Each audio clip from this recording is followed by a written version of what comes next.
Pues mucha tela para cortar en esta reforma que, entre otras cosas, nos preguntamos si va a profundizar o no la informalidad en este país desde la perspectiva suya. Bueno, Gustavo, yo creo que sí. Esta reforma ni es estructural ni está pensada para enfrentar el problema de la informalidad en Colombia. Recordemos que hoy tenemos más de 9 millones de personas que trabajan en la informalidad, 3.5 millones de desempleados. El indicador de desempleo ya supera el 13%. De manera que esta reforma, le agregaría yo, eleva los costos laborales, según FENALCO, en más de un 30%. Recordémosle a los oyentes que el salario mínimo se incrementó en un 16%. A eso hay que agregarle las prestaciones sociales. Los costos de la reforma elevan domingos y festivos los recargos al 100%. El recargo nocturno a partir de las 6 de la tarde se impone. La jornada laboral se reduce de 48 horas a 42. La licencia de paternidad se amplía de 2 a 12 semanas. Los contratos de los aprendices ahora serán a término fijo. De manera que todo esto, Gustavo, aumenta los costos laborales, como ya les señalé, entre un 30 a un 35%. Naturalmente, el más afectado es el comercio, pero no olviden que el comercio representa el 26.5% del empleo nacional. Según mi criterio, pararán la contratación de personal muchísimas empresas. ¿Y qué veremos? Arreglos directos. Esto sí, por fuera de la informalidad. Gustavo, es una mala idea introducirle tanta rigidez a la contratación. Es una mala idea que la regla general pasen a ser los contratos a término indefinido. Pensemos, por ejemplo, ya viene la Semana Santa. Ese es un empleo estacional, es un empleo temporal. Yo me pregunto, ¿quién va a contratar personal a término indefinido cuando los costos no dan? ¿Qué resulta? Se abre la puerta a más informalidad. ¿Quiénes sufrirán? Los que más van a sufrir son las empresas pequeñas y medianas, las MIPYMES, que hoy en Colombia son el 80% de la fuerza productiva. ¿Y por qué lo digo? Porque las empresas pequeñas y medianas son las que tienen menos capacidad de absorber estos costos y ninguna capacidad de entrar en un proceso de formalización. Pero esto no ocurre solo aquí. Los países con mayor flexibilidad laboral registran las menores tasas de desempleo. Pensemos en los Estados Unidos, que hoy tienen pleno empleo. Pensemos en países como Suecia, Estocolmo, Dinamarca, registran tasas de desempleo inferiores a un dígito.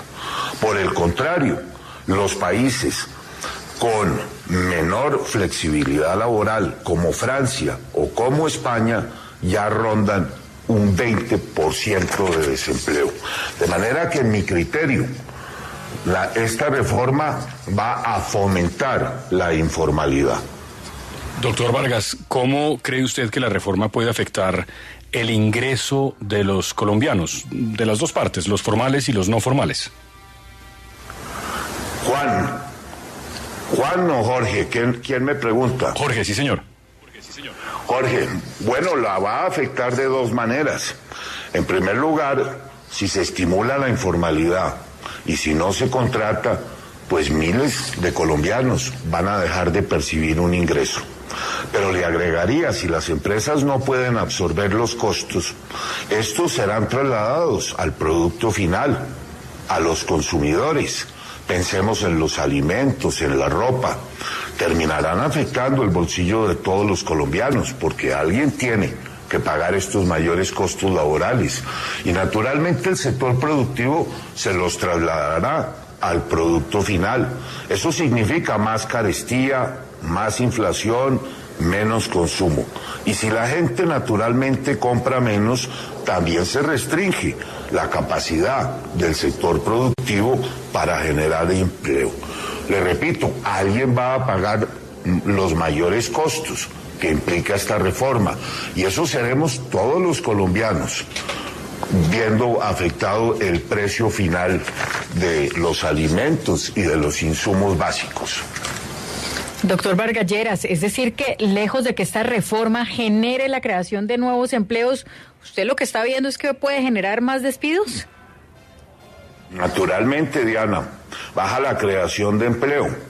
Es el peor momento para introducir esta reforma.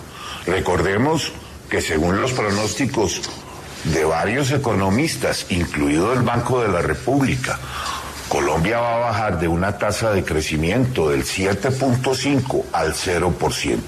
Si a eso sumamos las nuevas cargas tributarias que impuso la reforma, que entrará en vigencia este año, más la incertidumbre, más niveles de inflación como los que ya registramos y altísimas tasas de interés, yo le diría que lo que va a ocurrir es que la gente va a empezar a despedir a sus trabajadores con causa justa o sin ella. Y si a eso, Diana, le sumamos los nuevos criterios en materia de estabilidad reforzada, y si el Congreso resuelve introducir la estabilidad absoluta, o sea, la imposibilidad de despedir a ningún trabajador, me temo mucho que los empresarios saldrán de la mayor cantidad de sus empleados y trabajadores durante el trámite del proyecto de ley y antes de su sanción. Hablando de gente que se va a quedar sin ingreso, antes de entrar en ese tema, Fraile, ¿usted tiene datos a esta hora del gremio de las aplicaciones, Alianza IN? Sí, señora. Ellos estiman que 80.000 personas se quedarían sin trabajo al establecer la necesidad de un contrato laboral que no le interesa a los repartidores porque les manejaría su tiempo, pero además establecería un vínculo que para ellos sería complejo de romper en el tema de cumplir horarios, de hacer papeleo. En este caso en particular, señalan ellos estas cifras que son bien preocupantes. Gustavo, no solamente es que se puedan perder 80.000 empleos de los repartidores, es que hay más de 75.000 comercios que están aliados y registrados en estas aplicaciones, y que si se van esos repartidores, las pérdidas irían incluso hasta los 432.000 millones anuales en pedidos que se dejaron de hacer. Calculan ellos que si salen esos 80.000 repartidores, habría 600.000 domicilios menos que se están haciendo. Hoy en día hay 2.5 millones de colombianos registrados en las aplicaciones de domicilios, y las cifras son tremendas. Germán, la reforma no solamente quiere que les den un contrato formal de trabajo,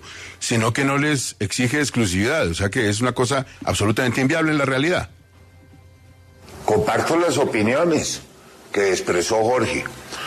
Es cierto, hay 120.000 repartidores. De estos, 90.000 perderían su trabajo.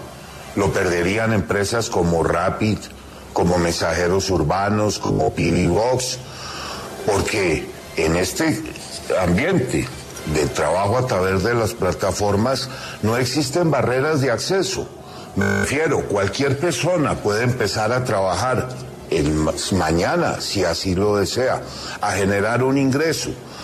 Recordemos que esto, en su gran mayoría, también es una población migrante, de estudiantes, de desempleados, que dedican pocas horas a esa actividad y sin ninguna frecuencia diaria ni fija.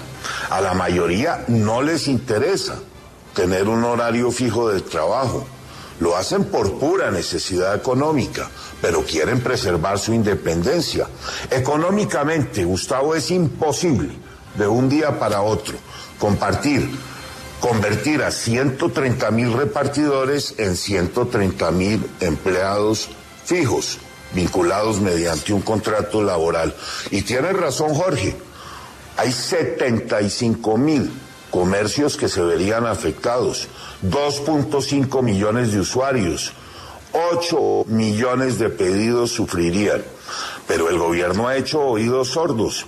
El gremio que agrupa a las plataformas ofreció al gobierno protección, afiliación de todos ellos a la seguridad social, Ofreció pagarles la salud y la pensión, los riesgos laborales, los seguros de accidente, pero nada de esto tuvo eco al ser discutido el proyecto de ley de la reforma laboral.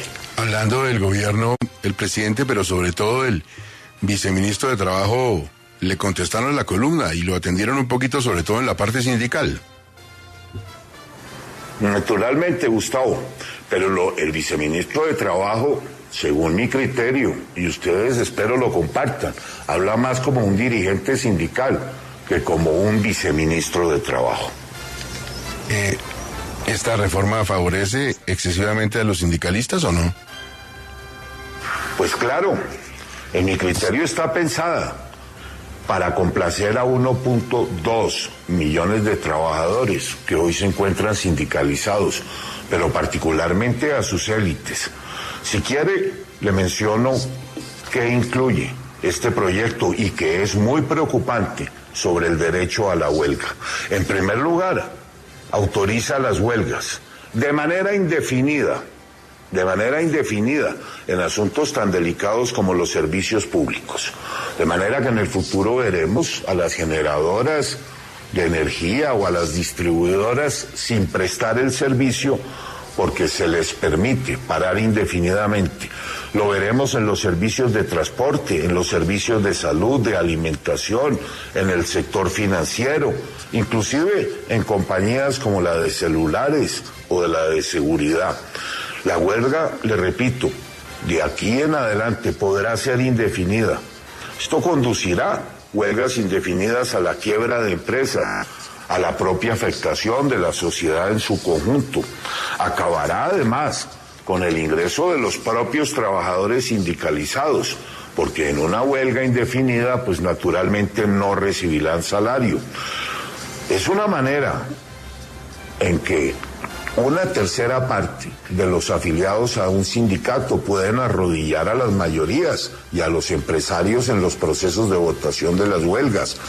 Es una huelga que se autoriza sin reglas, que puede hacerse por cualquier razón, que no necesita de ningún requisito.